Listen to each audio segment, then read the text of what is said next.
C'est parti.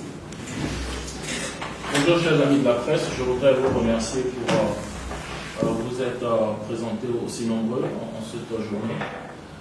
J'ai tenu à vous rencontrer afin de pouvoir partager avec vous les principales conclusions du rapport du FMI sur la TICAD qui a été rendu public le 24 mai 2024. Il s'est tenu en fin janvier et en début février une mission du FMI à la demande des autorités de transition afin de pouvoir tenir la TICAD. La TICAD, c'est simplement faire un bilan de santé exhaustif de la situation de l'économie gabonaise. Les autorités ont souhaité que l'on puisse faire ce bilan de santé de l'économie gabonaise afin de pouvoir avoir une compréhension précise des défis de l'économie gabonaise et aussi avoir la perspective du FMI sur les mesures à mettre en œuvre dans les périodes à venir. Alors, pour la présentation des principales conclusions de notre rapport, j'articulerai mon intervention en 3 points. Le premier, ce sera de dire le diagnostic de la situation. Le deuxième point sera de présenter brièvement les priorités. Et le dernier point, ce sera de citer un certain nombre de mesures que nous conseillons aux nouvelles autorités de transition.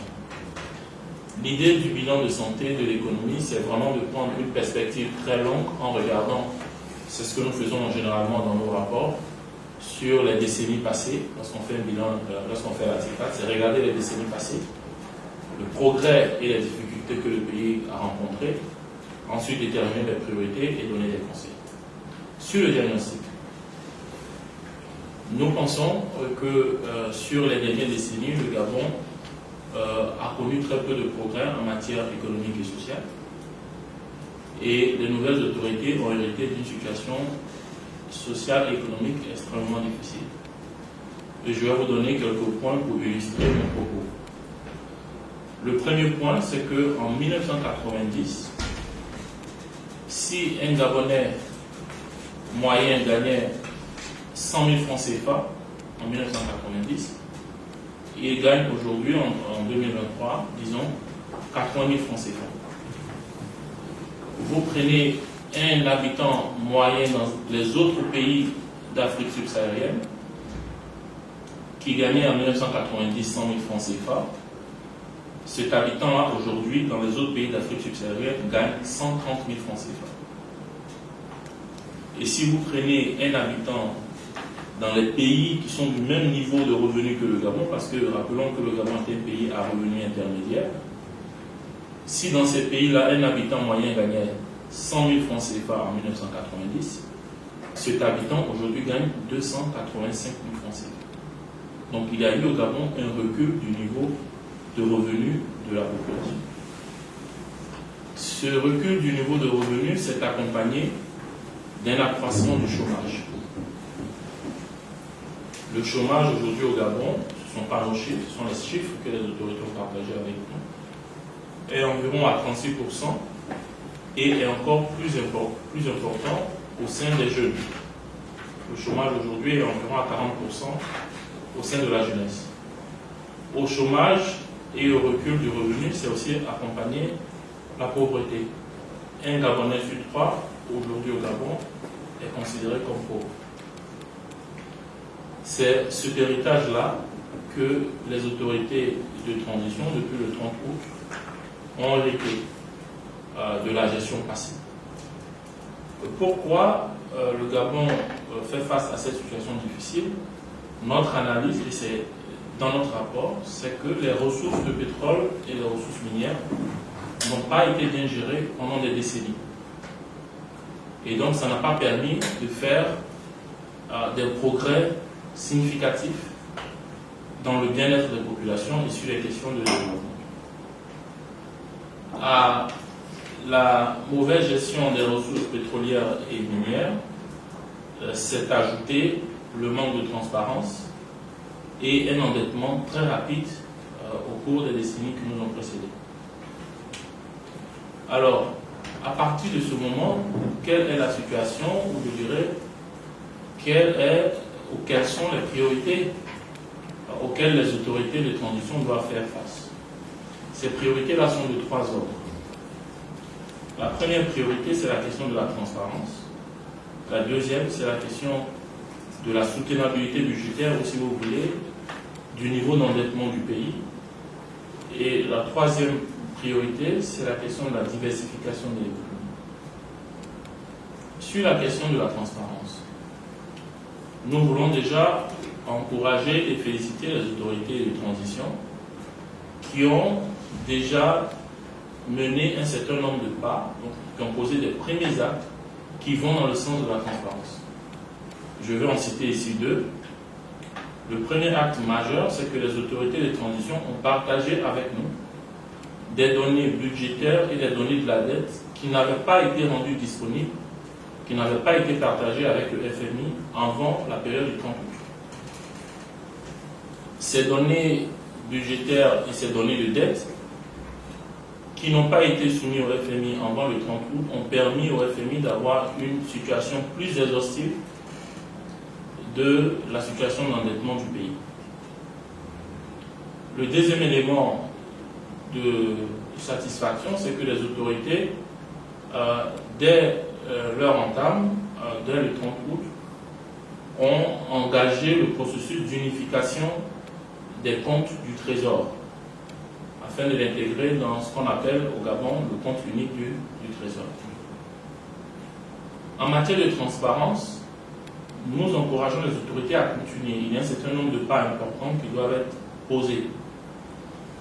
Pourquoi d'abord il est important de faire la transparence? Parce que, compte tenu de la situation que j'ai décrite, il est essentiel que le pays s'assure de mettre dans un seul panier l'ensemble des ressources du pays afin de pouvoir de façon efficace adresser la situation économique et sociale difficile des Gabonaises et des Gabonais. Donc en matière de transparence, quelques mesures importantes sur lesquelles nous encourageons le gouvernement, c'est déjà de publier l'ensemble des contrats de pétrole et de mines, parce que je rappelle que dans notre diagnostic, une raison pour laquelle les ressources de pétrole ont été mal gérées, c'est qu'il y avait une absence importante de transparence sur les ressources du pays. Donc il est important de publier ces contrats, de les rendre publics. La deuxième mesure que nous encourageons le gouvernement à faire, c'est faire un audit du secteur pétrolier.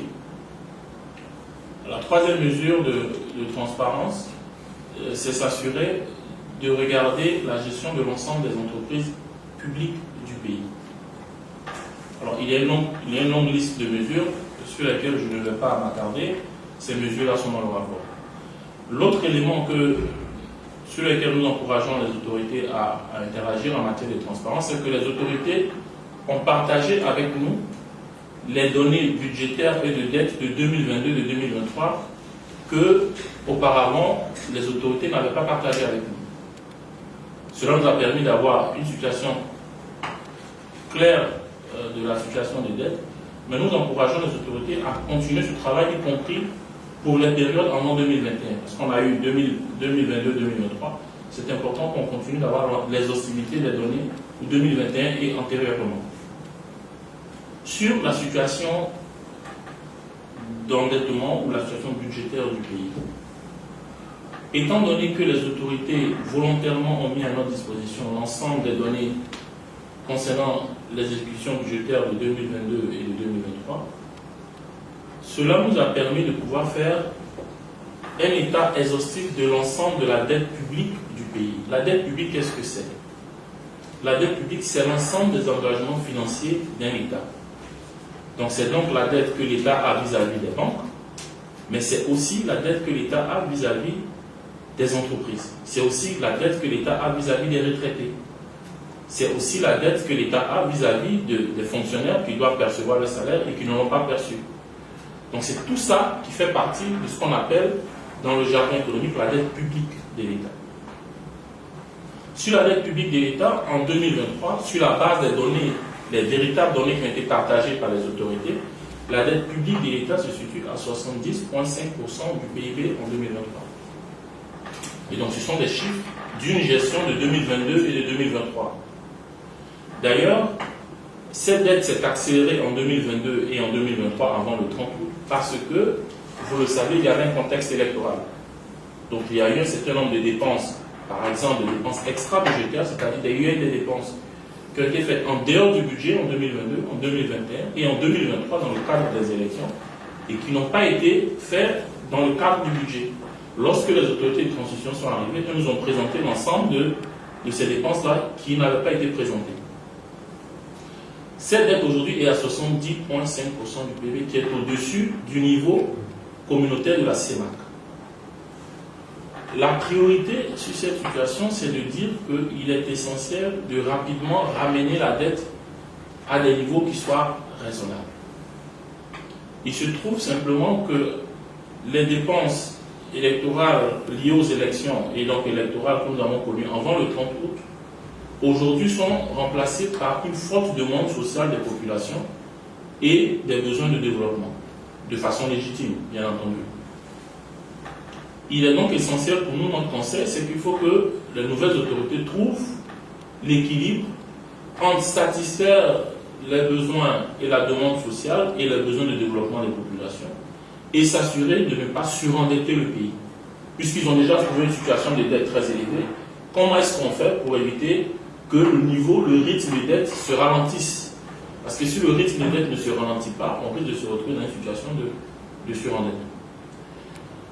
Dans ce sens-là, nous disons aux autorités que la première chose, c'est qu'il faut avoir un plan de réduction de la dette pour les années qui viennent. Première chose. La deuxième chose, il est essentiel pour les autorités que cet effort de réduction de la dette passe par un effort d'augmentation des recettes de l'État, donc par les impôts et par la douane, et par un effort de réduction du rythme de dépenses de l'État. Bien sûr, la réduction des dépenses de l'État doit pouvoir se faire sans qu'on ait à couper dans les dépenses sociales et de développement, qui sont des dépenses importantes pour le pays. Dernier élément de notre rapport, c'est la question de la diversification économique. Sur la diversification économique, elle est essentielle, c'est-à-dire qu'il s'agit de créer pour l'économie gabonaise de nouveaux secteurs qui seront porteurs d'emplois pour la population. Parce que, comme je l'ai expliqué, le chômage est important, il est prévalent et la situation de pauvreté est importante. Donc, il faut créer de nouveaux secteurs qui vont créer de l'emploi pour ces populations. Dans ce sens-là, notre conseil est le suivant, c'est que l'État doit pouvoir s'attarder dans la priorité, d'une part, à faire face aux besoins de développement des populations et d'autre part, à adresser les obstacles au développement du secteur privé. Alors, de quel obstacle est-ce que l'on parle? C'est d'abord des obstacles d'ordre physique. Ce sont les infrastructures, c'est l'électricité, c'est les routes, c'est la qualité des diplômés qui sortent des universités gabonaises. Donc, il faut que l'État investisse dans ce secteur-là pour qu'on ait un secteur privé qui se développe. Ensuite, vous avez des obstacles qui sont de nature immatérielle, comme l'environnement des affaires. Je parlais du fonctionnement de la justice, de la clarté des lois, du règlement des litiges entre l'État et les entreprises, du paiement effectif des arriérés domestiques, donc de l'argent que l'État doit aux entreprises au Gabon. Donc voilà, messieurs, de façon très succincte, les principales conclusions de notre rapport, et si vous avez des questions, je suis tout de suite à vous écouter et à y répondre. On prendra peut-être 2 ou 3 questions, si vous en avez, bien sûr. Merci, Excellence, de cet exposé. Je suis Sinclair, je dois être le plus content. On sait que nous avons un problème avec le FMI, qui est pratiquement arrivé à terme. Est-ce qu'il y a possibilité d'évoquer un nouveau programme? La réponse, très simplement, c'est qu'aujourd'hui, la priorité n'est pas un programme. Aujourd'hui, la priorité pour les autorités est de faire 2 choses. La première chose, c'est que les autorités prennent la pleine mesure de la situation économique et sociale difficile dont elles ont hérité à partir du 30 août. C'est la première chose. La deuxième chose, il faut que les autorités puissent, dans les mois qui viennent, définir un plan propre au gouvernement gabonais pour adresser les défis qui se posent au Gabon sur la base du diagnostic que nous avons posé. C'est vraiment ça aujourd'hui la priorité. Alors, je suis l'exécutant de la rédaction du Gabon Review. Ma question est toute simple. Avec le niveau d'endettement qu'il y a aujourd'hui, est-ce qu'il y a encore une possibilité pour le Gabon d'emprunter sur les marchés financiers pour pouvoir financer son développement, si c'est nécessaire, quoi? Bien sûr, le Gabon a la possibilité d'emprunter, mais vous savez, le niveau d'emprunt dépend d'un certain nombre de choses. La première chose, c'est qu'il faut qu'en on de décider d'emprunter, on doit faire des efforts à deux niveaux. Le premier niveau d'effort, c'est sur les revenus. Parce qu'on emprunte lorsque les dépenses dépassent ce que vous gagnez. Donc la première chose, c'est qu'il faut augmenter les recettes de l'État. Ça va réduire le besoin de s'endetter. C'est la première chose. La deuxième chose, étant donné qu'on est déjà dans une situation d'endettement qui est importante, il faut travailler et s'assurer que les dépenses que l'on fait sont véritablement des dépenses utiles. Ça veut dire, d'une part, des dépenses qui prennent soin des besoins au jour des populations, et d'autre part, qui adressent les questions de développement qui se posent. Et enfin, le dernier élément qui est essentiel, c'est que l'État doit pouvoir donner de la visibilité à ceux qui suivent les marchés, comme vous disiez, qui vont prêter à l'État. Donc, d'une part, il faut faire des efforts au niveau des revenus et des dépenses, et ensuite, il faut avoir un plan pour garder la dette à un niveau raisonnable ou ramener la dette à des niveaux soutenables. Voilà. Les activités de Gabon de Yataï. Alors, ma question tourne autour des plans de réduction de la dette et des dépenses que vous avez évoquées. Alors, en arrivant, les nouvelles autorités ont présenté un plan de développement de la transition à plus de 4 536 milliards. Alors, est-ce que le fait que, dans un premier temps, il ait présenté ce plan de développement-là, plutôt qu'un plan de réduction de la dette et des dépenses de l'État, n'est pas en déphasage avec vos recommandations? Ce n'est pas en déphasage. Première chose, le plan de développement auquel vous faites allusion est un plan sur plusieurs années. La deuxième chose, c'est que le plan de développement entend adresser des questions de développement, ça porte le nom. Mais encore une fois, vous ne pouvez pas dépenser ce que vous n'avez pas. C'est pour cette raison que nous disons qu'il est important que le niveau des dépenses de l'État puisse refléter, d'une part, les capacités de recettes de l'État et d'autre part, une capacité raisonnable d'endettement. Donc oui, il faut un plan de développement. Oui, ce plan de développement est une bonne chose. Maintenant, il faudra s'assurer que le niveau des dépenses qu'on décide, que l'État décide de faire, pas seulement dans le cadre du plan de développement, parce que le plan de développement, c'est les questions de développement, mais après vous avez les salaires, vous avez les subventions, vous avez d'autres types de dépenses, vous avez la dette qu'il faut payer. Donc l'État doit mettre tout cela en perspective et décider quel est le niveau raisonnable de dépenses que moi, en tant qu'État gabonais, je peux avoir. Et c'est sur cette base-là qu'on peut avoir besoin de regarder de façon spécifique les types de dépenses qu'on peut faire. Cette année, les dépenses qu'on peut faire l'année prochaine et les dépenses qu'on peut faire les années qui viennent. Parce que le plan tient sur 3 ans. Absolument. Oui. Donc il ne faut pas essayer de tout faire en une seule année. Il faut prendre le temps d'étaler cela et de se concentrer en priorité sur l'urgent. L'urgent, c'est qu'aujourd'hui, vous avez des populations qui ont des besoins précis. Vous avez des besoins d'infrastructures, d'écoles, d'hôpitaux. Vous avez des besoins du secteur privé. Donc ça, c'est l'urgence. Il faut se concentrer dessus, puisque le plan est sur 3 ans, et donc on a encore du temps pour exécuter sur les années qui viennent. Il y a une question aussi qui est quand même assez simple par rapport à tout ce qu'on a dit tout à l'heure. Si on comprend bien, et ça c'est pour nos lecteurs, la transition actuelle n'a hérité que d'une situation. Donc elle n'est pas comptable de la situation actuelle. Parce que le rapport va de 2022 à 2023. La transition là, ça fait 7 mois. Non, c'est pour que vous puissiez être clair, parce que les interprétations qui sont faites, c'est la transition est en train de... Donc, vous voyez là où je vais. La situation est très simple. Les données jusqu'en 2023 sont les données dont la transition a hérité. Je pense que ça, c'est très simple. Aujourd'hui, la question, c'est oui, il y a une situation qui a été héritée par les autorités de transition, mais le plus important pour nous, c'est de dire qu'est-ce qu'on fait maintenant qu'on a hérité de la situation. Le niveau de dette de 70%, c'est de l'hérité, c'est de l'héritage. Qu'est-ce qu'on fait par la suite? Et je pense que c'est là où, pour nous, il est très important que les autorités prennent des décisions rapidement qui vont dans le bon sens. Il y a déjà des premiers pas que les autorités ont posés qui sont très encourageants. Les autorités ont fait preuve de transparence. Il faut qu'elles poursuivent dans le sens de la transparence. J'ai cité les mesures. Les autorités aujourd'hui savent quel est le niveau réel de la dette du Gabon. Parce que vous savez, la dette du Gabon, ce n'est pas seulement la dette que détient la dette publique, la direction de la dette publique. Comme j'ai dit, c'est la dette que détient la direction de la dette publique, Mais c'est aussi la dette que l'État a vis-à-vis des entreprises. C'est aussi la dette que l'État a vis-à-vis de ceux qui n'ont pas aperçu les salaires. C'est aussi la dette que l'État a vis-à-vis des retraités dont les pensions sont en arrêt. Donc c'est tout ça la dette. Les autorités héritent de cela aujourd'hui. La question pour nous, et sur laquelle nous encourageons les autorités, c'est il faut définir un plan pour s'assurer que le pays ne s'endette pas plus que ça. Il ne faut arrêter de s'endetter. On ne peut pas arrêter de s'endetter parce qu'il y a des besoins, mais il faut s'endetter à un rythme qui soit soutenable.